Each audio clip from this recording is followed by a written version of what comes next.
여기까지의 말씀. 제가 가지고 있는 성경으로는 구약 성경 729면이 되겠습니다. 1절부터 5절까지의 말씀입니다. 2절까지 읽겠습니다. 2절까지 같이 읽겠습니다. 1절입니다.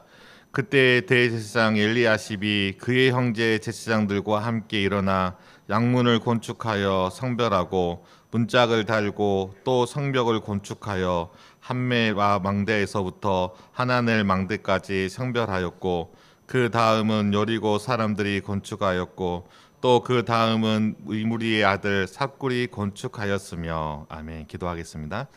사랑의 하나님 아버지, 감사합니다. 오늘 또 느헤미야서 3장의 말씀을 통하여 우리에게 협력하여 선을 이루시는 그 하나님의 선하신 뜻을 발견할 수 있도록 도와주시옵시고, 하나님이 원하시고 기뻐하시는 것이 나누어지는 것이 아니라 하나로 하나 되어서 하나님께 향할 수 있도록 인도하심을 우리가 잊지 않고, 이 말씀을 통하여 교회와 가정과 또 하나님이 택하여 부르신 모든 하나님의 백성들이 하나됨으로 하나님 앞에 나아갈 수 있도록 인도하여 주시옵소서. 예수님의 이름으로 기도합니다. 아멘.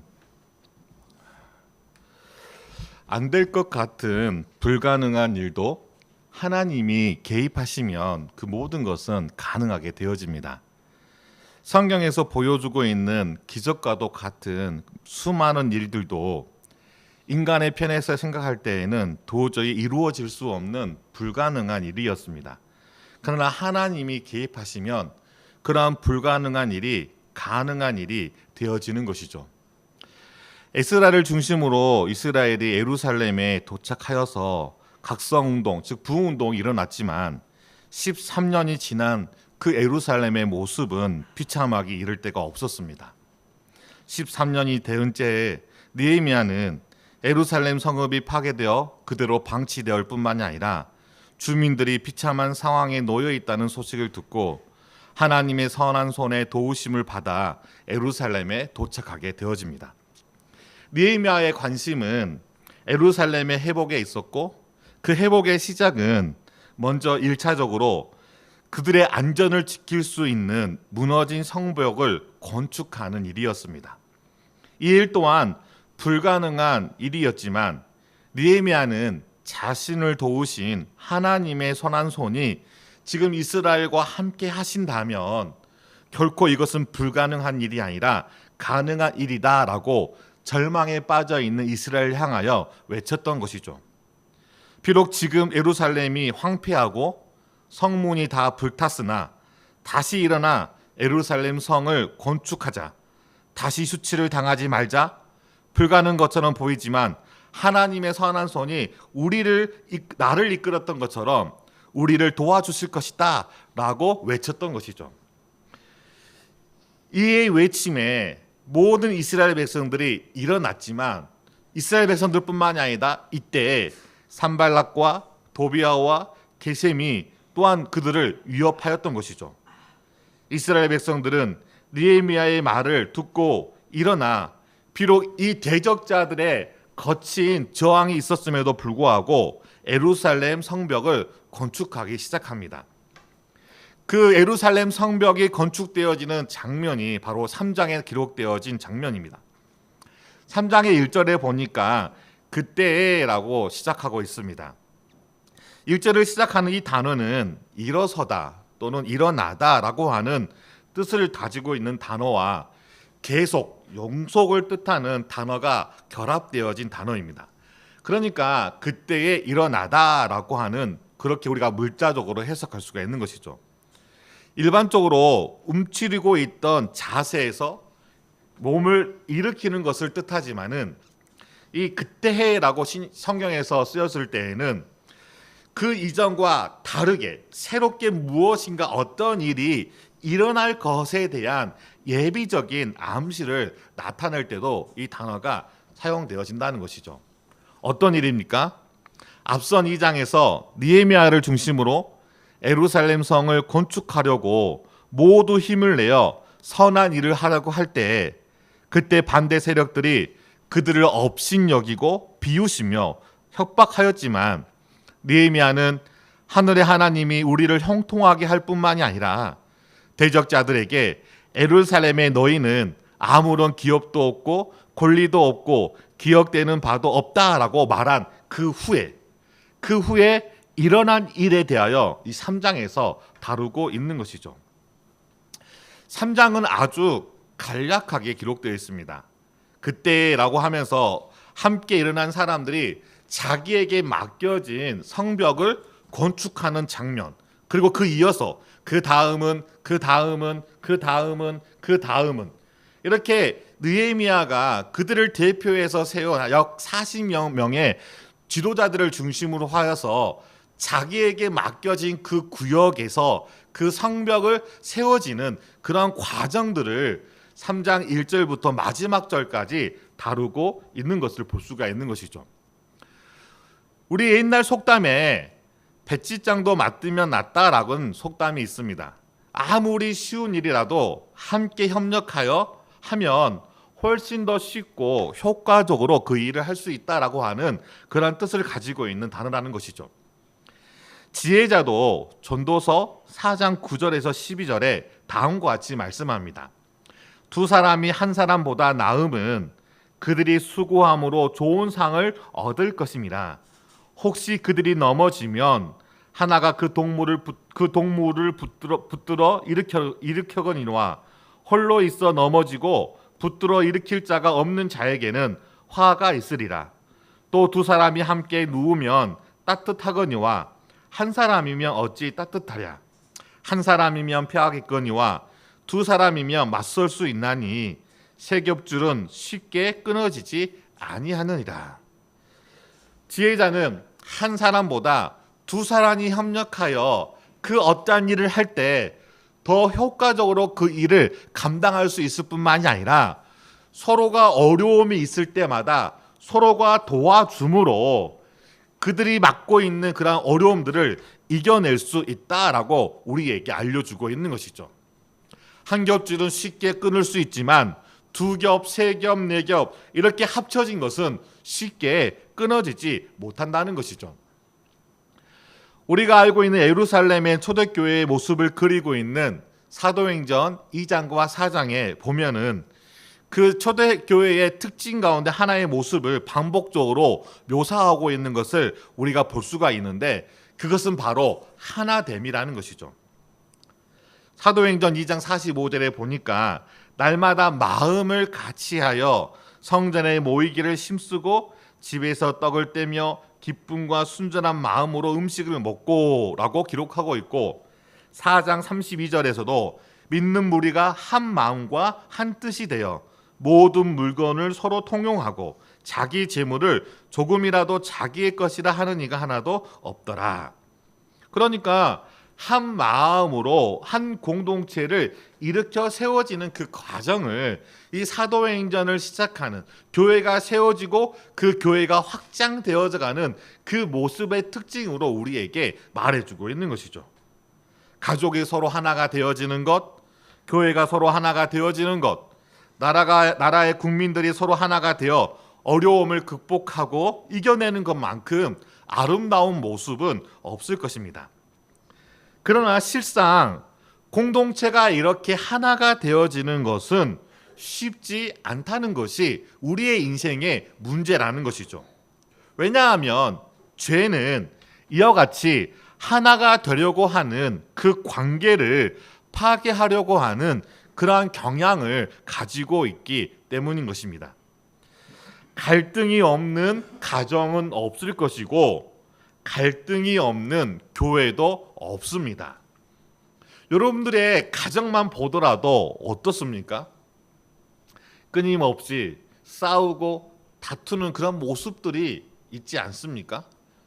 나는 지금까지 결혼해서 가정을 이루고 살아오면서 아내나 남편이나 부모님이나 자녀들과 한 번도 싸우지 않고 화목하게 지금까지 살아왔다라고 자신 있게 손을 들 수 있는 사람이 누가 있겠습니까? 저를 포함해서 아마 여기 앉아 계시는 그 누구도 자신 있게 손을 들지 못할 것입니다. 왜 그렇습니까? 죄는 끊임없이 갈등을 일으키고 그 갈등은 관계를 파괴한다는 것이죠. 갈등이 없는 가정은 존재할 수 없고 갈등이 없는 교회 또한 존재할 수가 없다는 것입니다. 왜 그렇습니까? 우리 모두가 죄 아래 살아가고 있기 때문이라는 것이죠. 끊임없이 관계를 파괴하려는 이러한 갈등들은 우리가 화목하는 그 순간에도 그 사람의 말 한마디, 그 사람의 표정 하나에 따라서 나누어질 수가 있다는 것이죠. 제가 들어온 이후에 첫 번째 일어난 사건이 바로 가인이 동생 아벨을 죽이는 사건입니다. 창세기 4장 6절에 보면은 그가 드린 제물을 받아들여지지 않자 가인은 몹시 분하여 안색이 변하였다라고 기록하고 있습니다. 결국 그 분함으로 자신이 사랑하고 돌보아야 할 아벨을 죽이게 되어지는 것이죠. 이때 7절에 그 분한 가인을 향하여 하나님이 다음과 같이 말씀합니다. 내가 선을 행하면 어찌 낯을 들지 못하겠느냐? 선을 행하지 아니하면 죄가 문에 엎드려 있느니라. 죄가 너를 원하나 너는 죄를 다스릴지니라. 죄가 너를 원하나 너는 죄를 다스리라는 것이죠. 오라 나는 공고한 자로다. 이 사망의 몸에서 누가 나를 건져내랴. 그렇습니다. 우리는 죄 아래 살아가는 모든 인간은 사망의 그늘 아래 살아가고 있다는 거예요. 사망의 그늘 아래 살아가고 있기 때문에 죄가 문 앞에 엎드려서 우리를 원한다는 거예요.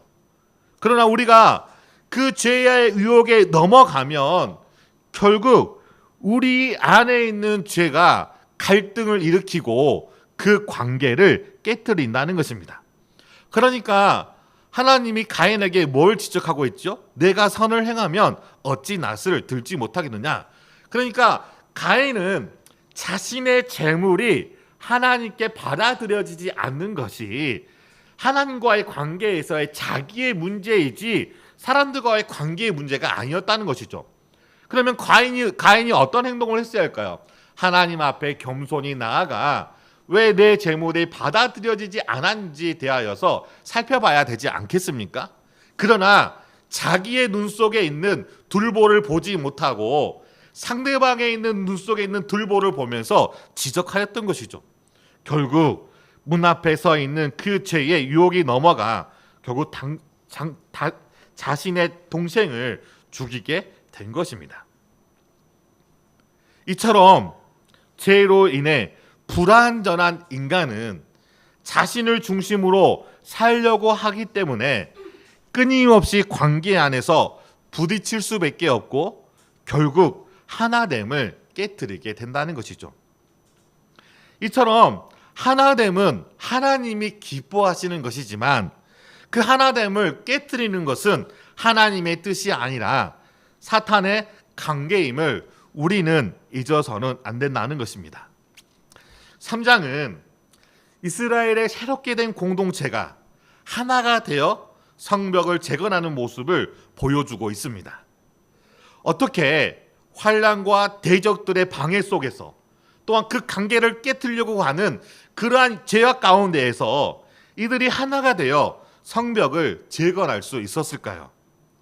느헤미야서 6장 15절에 보면은 이 성벽의 역사가 52일 만에 엘ul 25일에 끝났다라고 기록되고 있습니다. 무려 52일, 두 달이 조금 되어진 한 달 반 정도 되어지는 그 짧은 기간 동안에 예루살렘을 둘러싸고 있는 그 성벽이 순식간에 완성되어진 것이죠. 하나가 되지 않고서는 결코 이루어질 수 없는 일이었음을 우리는 알 수가 있는 것입니다. 그러면 이렇게 현실적으로 하나가 되기 어려운 이 시대 속에서 하나님이 원하시는 하나됨을 이루기 위하여 우리에게 필요한 것이 무엇일까요? 3장은 이처럼 가정 안에서 그리고 교회라는 공동체 안에서 다투지 아니하고 서로 이간질 아니하며 서로 책망하지 아니하며 하나님의 사랑으로 하나가 되어지는 그런 놀라운 방법들에 대하여 우리에게 가르쳐주고 있는 것이죠. 그 첫 번째가 하나님이 하나가 되어 성벽을 재건할 수 있도록 일하셨기 때문에 가능한 것이었습니다. 그러니까 사람들이 인위적으로 마음과 뜻을 합하여서 하나가 되도록 노력하였기 때문에 물론 그것도 필요하겠지만은 가장 기본적으로 그들의 마음속에 이와 같은 하나가 되게 하는 하나님의 일하심이 있었기 때문에 가능한 것이었던 것이죠. 하나님은 이처럼 우리로 하여금 한 몸이 되게 하십니다. 그리고 이스라엘은 그렇게 하나님이 그 일을 통해 형통하게 하실 것이라는 그러한 확신을 가지고 계셨던 것이죠. 무엇을 말하고 있습니까? 하나님의 일하심에 대한 확신을 우리가 가지고 있어야 한다는 것이죠. 공고한 상황 속에서 하나님은 반드시 나를 구원해 주실 거야. 위기 속에서 하나님은 나를 일으켜 세워 주실 거야. 그런 하나님의 약속의 말씀에 대한 확실한 믿음을 가지고 우리가 일어서야 한다는 것이죠. 그러한 자들을 통하여 하나님은 하나 되게 하시는 놀라운 역사를 이루어 가신다는 것입니다. 하나님께서는 죄로 인해 파괴된 모든 관계를 그리스도의 몸을 통해 하나가 되게 하셨습니다. 교회 안에 분쟁으로 인하여 어려움이 있던 고린도 교회를 향하여 바울은 고린도전서 1장 10절에 형제들아 내가 우리 주 예수 그리스도의 이름으로 너희를 권하노니 모두가 같은 말을 하고 너희 가운데 분쟁이 없이 같은 마음과 같은 뜻으로 온전히 합하라 라고 권면하고 있습니다. 우리가 같은 말을 하고 너희 가운데 분쟁이 없이 같은 마음과 같은 뜻으로 온전히 합하라. 왜 이게 가능합니까?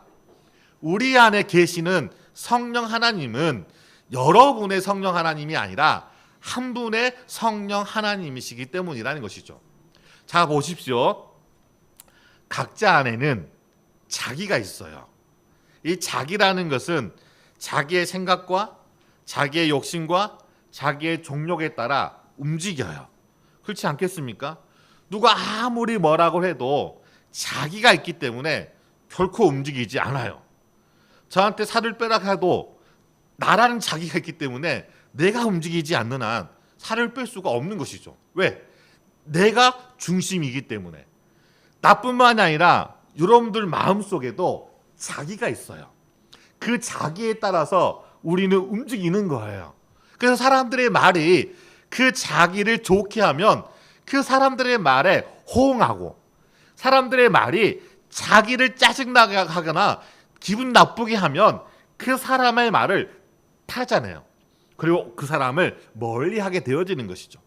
우리가 살아가는 모든 삶의 중심에는 누가 있습니까? 자기가 있다는 것이죠.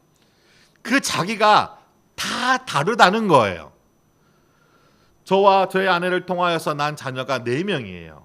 첫째, 둘째, 셋째, 넷째가 있는데 첫째를 보고 둘째를 보고 셋째를 보고 넷째를 보더라도 다 달라요. 한 배에서 난 4명의 자녀이지만 다 달라요.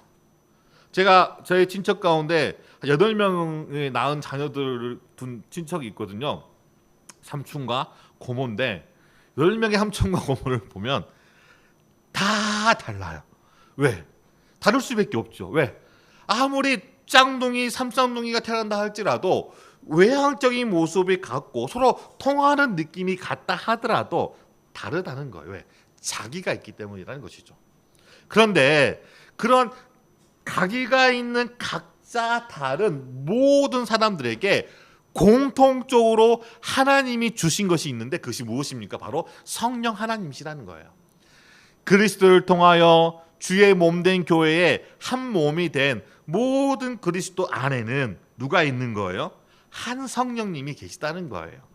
이 한 성령님이 모두 다른 생각과 모든 다른 마음을 가지고 있는 우리를 같은 마음과 같은 뜻으로 분쟁이 없이 온전히 합하도록 만든다는 것이죠. 고린도전서 10장에 다 같은 신령한 음식을 먹으며 다 같은 신령한 음료를 마셨으니 이는 그들을 따르는 신령한 반석으로부터 마셨음에 그 반석은 곧 그리스도라라고 말씀하고 있습니다. 그러면서 10장 17절에 떡이 하나요 많은 우리가 한 몸이니 이는 우리가 한 떡에 참여함이라라고 말하고 있는데 이 10장은 성찬에 대한 비유의 말씀입니다. 그러니까 성찬을 통해서 그리스도를 통해 한 몸 된 공동체임을 우리에게 가르쳐주고 있는 것이죠. 로마서 12장 4절에서 5절의 말씀에서도 다음과 같이 말씀합니다. 우리가 한 몸에 많은 지체를 가졌으나 모든 지체가 같은 기능을 가진 것이 아니니 이와 같이 많은 사람이 그리스도 안에서 한 몸이 되어 서로 지체가 되었느니라. 그러니까 하나님은 그리스도 안에서 한 몸에 되게 하신 것이죠. 그래서 바울은 에베소서 4장 3절에 평화에 매는 줄로 성령이 하나 되게 하신 것을 심써 지켜라. 성령 하나님이 하나 되게 하시는 것을 우리가 심써 지켜 나가야 한다는 것이죠. 이와 같이 하나님은 하나가 되게 하심을 가장 기뻐하시고 그 일을 위하여 자신 하나밖에 없는 독생자 예수 그리스도를 우리에게 보내주셨습니다. 죄로 인하여 각기 제 모양대로 살아가는 우리의 모든 죄악을 용서하여 주시고 예수님이 3일 만에 부활하심으로 모든 성도들에게 한 생명을 주셔서 그 생명 안에 거하는 자들에게 예수 그리스도께서 우리에게 보내주신 성령 하나님을 통하여 이렇게 교회에 한 몸 되게 하신 것이죠. 이처럼 우리는 그리스도를 통해 교회의 한 공동체로 세워졌음을 잊어서는 안 된다는 것입니다. 이게 바로 하나님이 우리에게 원하시는 것이죠.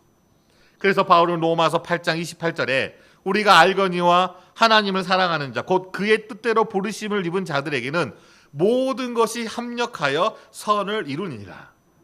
우리의 모든 몸들이 서로 연결되고 결합되어 각 지체의 분량대로 역사하여 그 몸을 자라게 하며 사랑 안에 서로 협력하여 하나님의 아름다운 덕인 선을 이루어 가는 것, 그것을 하나님이 가장 기뻐하시고 이 일을 위하여서 하나님이 오늘도 일하시고 계시다는 것이죠.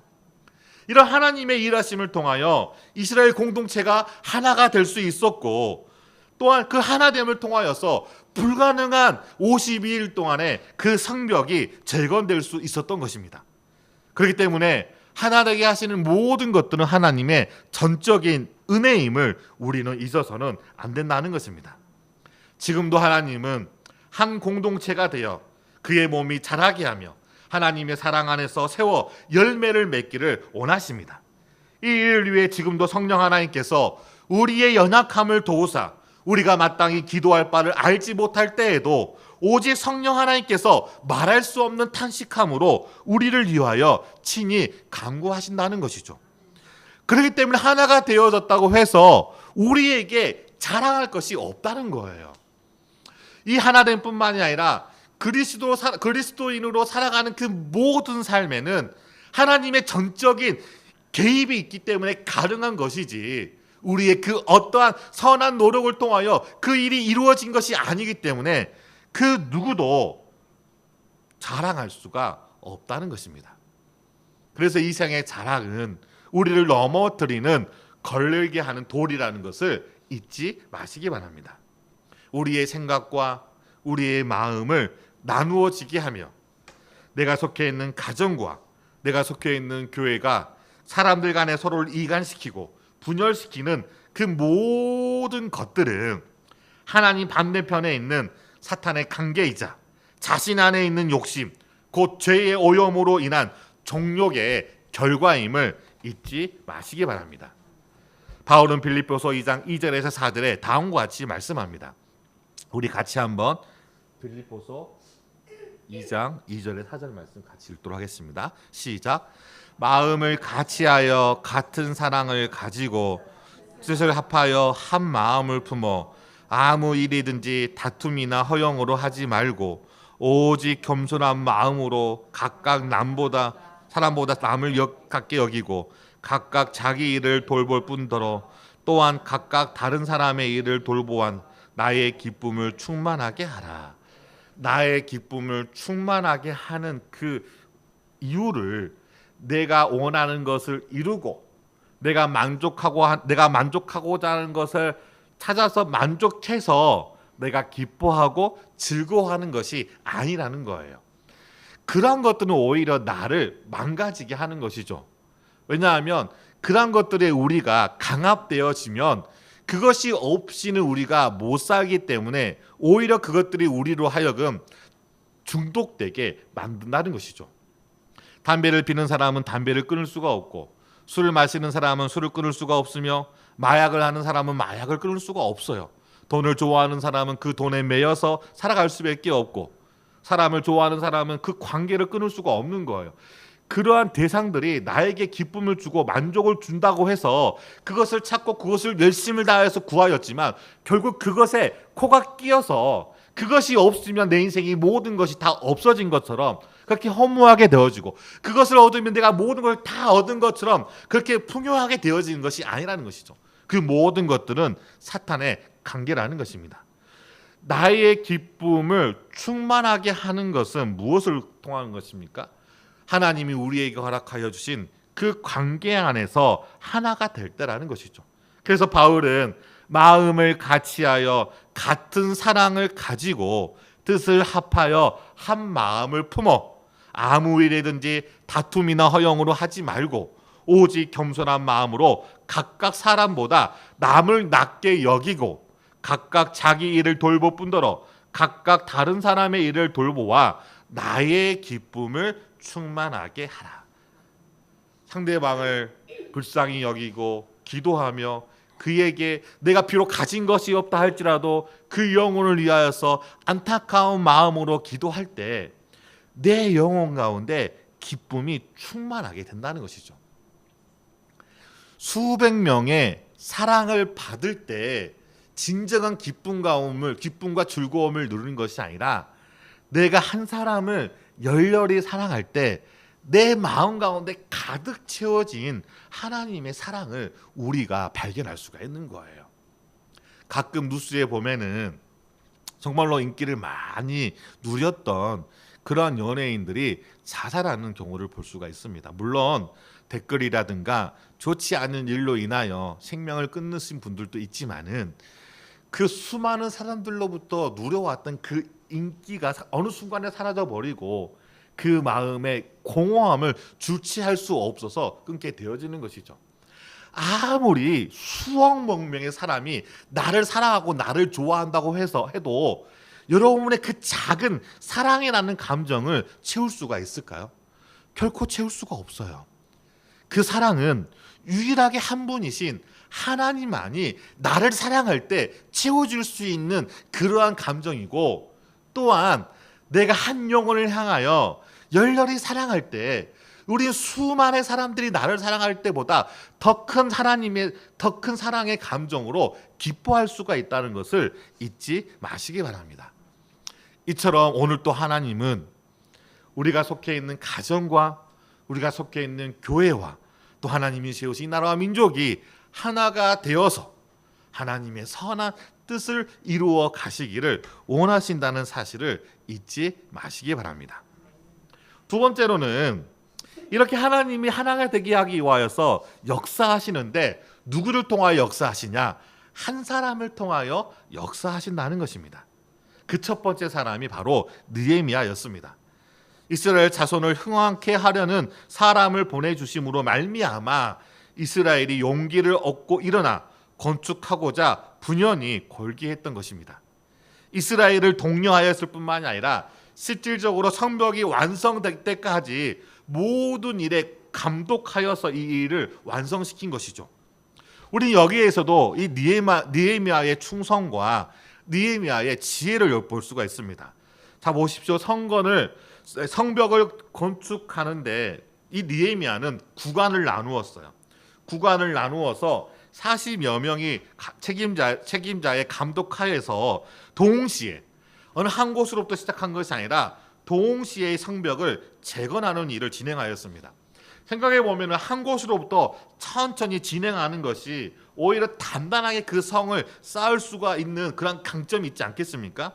그러나 느헤미야는 이렇게 한 곳으로부터 천천히 진행하여서 성을 둘러싸면서 발생하는 단점을 보게 되어지는데, 그것은 무엇이냐면 한 곳으로 진행하다 보면은 많은 사람들이 한꺼번에 일할 수가 없는 것이죠. 그럼 누구는 그 일을 하고 누구는 쉬게 되어지는 것이죠.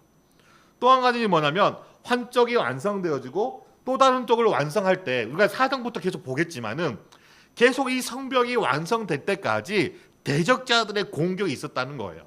그러니까 다 완성되었고 다른 쪽을 완성할 때 이곳을 공격하여서 무너뜨릴 수 있는 그러한 가능성이 있었기 때문인 것이죠. 그래서 동시에 진행함으로써 모든 사람들이 참여하여 그 시간을 단축하였을 뿐만이 아니라 대적자들의 방해를 사전에 막을 수가 있었다는 것입니다. 그리고 이 부분마다 건축할 때 자기의 집이 있는 곳과 가까운 곳, 자기의 집을 막고 있는 그곳으로부터 성벽을 세운 것을 볼 수가 있는데, 자신의 집과 마주대한 곳이나 그들이 다스리고 있는 그러한 지역을 중심으로 공사할 수 있도록 하게 하므로 먼 곳까지 가서 일을 하면서 시간을 낭비하는 그러한 일들을 방해한 것이죠. 또한 자신의 집 앞에 있는 성벽을 막고 있는 것이기 때문에 보다 더 이 성벽을 공사함에 있어서 심혈을 기울여 공사하며 참여할 수 있지 않겠습니까? 그러한 동기부여를 이 느헤미야가 이스라엘 백성들에게 주었던 것이죠. 근데 여기서 문제가 있습니다. 어떤 문제입니까? 동시다발적으로 성벽이 지어지다 보면 성벽과 성벽을 잇는 부분에서 문제가 생길 수가 있다는 거예요. 왜냐하면 사람마다 다르기 때문에 그 높이가 다를 수가 있고 그 두께가 다를 수가 있고 그 모양이 다를 수 있지 않겠습니까? 그렇기 때문에 이 모든 것들이 다 지어져서 연결되어졌을 때 그 높이나 두께나 이런 것들이 이상하지 않기 위해서는 전체를 같이 돌아볼 감독자가 중요했던 것이죠. 느헤미야는 이 일에 자신의 수고를 헌신하였던 것입니다. 그래서 높이가 같이 그리고 연결되어진 것이 온전하게 연결되어질 수 있도록, 마지막에 그 모든 것이 온전하게 이어질 수 있도록 이 느헤미야는 부족함이 없이 모든 곳을 돌아다니며 감독했던 것을 우리는 엿볼 수가 있는 것이죠. 이처럼 하나님은 느헤미야를 통해 동시다발적으로 예루살렘 성벽이 재건될 수 있도록 지혜를 주셨을 뿐만이 아니라 이 모든 것을 감독할 수 있는 힘과 능력을 허락하였으신 것이죠. 더욱이 오늘 우리가 읽었던 이 3장 1절에 보면은 이 성벽 재건의 첫 출발, 첫 번째로 언급하고 있는 사람이 있는데 그 사람이 누구냐면 바로 대제사장 엘리야십과 그의 형제 제사장들이었습니다. 이 엘리야십은 1차 귀환 때 돌아온 대제사장 예수아의 손자입니다. 대제사장은 이스라엘의 최고의 종교 지도자였습니다. 그럼에도 불구하고 그는 말로만 그렇게 행동했던 것이 아니라 자신의 한 성벽 일부를 맡아서 성벽 재건하는 일에 직접 참여함으로 직분이 섬김을 받는 자리가 아니라 섬기는 자리임을 우리에게 말해주고 있는 것이죠. 하나님은 이처럼 대제사장이 직접 그 일에 참여하게 함으로 모든 이스라엘 백성들이 한 마음으로 그 일에 동참할 수 있도록 하였던 것입니다. 그래서 하나님이 주신 직분은 섬김을 받도록 하기 위한 직분이 아니라 섬기도록 하기 위한 직분임을 잊어서는 안 된다는 것입니다. 느헤미야도 대제사장인 엘리야십도 하나님이 부르시고 그들에게 직분을 주신 것은 이처럼 섬김을 통해 모든 지체들이 자신의 역할을 감당함으로 공동체를 온전히 세우도록 하기 위함인 것임을 잊어서는 안 된다는 것이죠.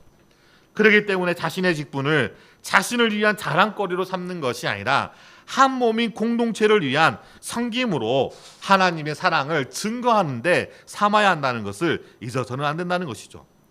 이처럼 성벽 재건을 위해 자신의 지위를 상관하지 않고 몸소 참여하는 이들과 달리 우리가 읽지는 않았지만 5절에 보면 귀족들은 그들의 주인들의 공사를 분담하지 아니하였다라고 기록하고 있는 것이죠. 여기서 말하고 있는 귀족들은 드구와 귀족들이었습니다. 그들이 참여하지 않는 것은 어떻게 보면은 산발락과 도비아의 영향력이 그들에게 미쳤을 수도 있을 것이고 남쪽 지방에 있었던 계삼을 의식했을 수도 있었을 것입니다. 귀족이 누구인지 구체적으로 기록되어 있지 않기 때문에 우리가 그들이 누구인지를 한정할 수는 없겠지만 어쨌든 간에 그들은 능력이 있거나 탁월한 사람이라고 볼 수가 있는 것이죠. 그러니까 느헤미야와 그 다음에 이 대제사장과 달리 자신이 탁월하고 능력이 있음에도 불구하고 이 일에 참여하지 않는 사람들도 있다는 것이죠. 뭘 보여줍니까? 하나님 앞에 충성되이 일하는 사람을 통하여 하나님은 하나된 공동체를 이루어 가신다는 것이죠. 그러나 그렇게 충성되어지지 아니하고 이것저것 재면서 살아가는 사람들에게는 하나님이 그들을 통하여 분열을 일으킨다는 거예요. 그렇다면 내가 어떠한 사람인지를 우리는 살펴봐야 한다는 것입니다. 하나님은 하나님 일에 동참하는 그 모든 자들을 착하고 충성된 종이라 칭찬하시기를 원하신다는 것이죠. 우리가 살아도 주를 위하여 살고 죽어도 주를 위하여 죽나니 그러므로 사나 죽으나 다 우리가 주의 것임을 우리가 잊지 않는다면 우리가 누구를 위하여 충성하고 누구를 위하여 나가야 할 것인가에 대하여 분명하지 않겠습니까? 그러나 내 모든 소유하는 모든 것들이 다 내 것이라고 한다면 우리는 결코 하나님의 일에 동참하지 않게 된다는 것이죠. 그리고 분열을 일으키면서 끊임없이 자신의 정력을 채우기 위하여 지금도 자기 옳은 소견대로 살아갈 수밖에 없을 것입니다. 바울은 고린도전서 4장 1절에서 2절에 사람이 마땅히 우리를 그리스도의 일꾼으로 하나님의 비밀을 맡은 자로 여길지라 그리고 맡은 자들에게 구할 것은 충성인지라. 이처럼 하나님은 한 사람을 택하셔서 하나님의 공동체를 하나가 되게 만드십니다. 그 한 사람이 누가 되어져야 할까요? 바로 여러분이 그 한 사람이 되어지기를 주의 이름으로 소원합니다. 여러분이 그 한 사람이 되어져서 여러분이 속해 있는 가정, 여러분이 속해 있는 교회, 그리고 여러분이 사회에 나가서 맡고 있는 그 곳에서 여러분의 한 사람으로 그 공동체가 하나가 되어져서 하나님이 기뻐하시는 모습으로 여러분들을 이로 인하여 기뻐하며 즐거워할 수 있는 그런 주님의 귀한 자녀가 되시기를 주의 이름으로 축원합니다. 기도하시겠습니다. 오늘 이 시간 기도할 때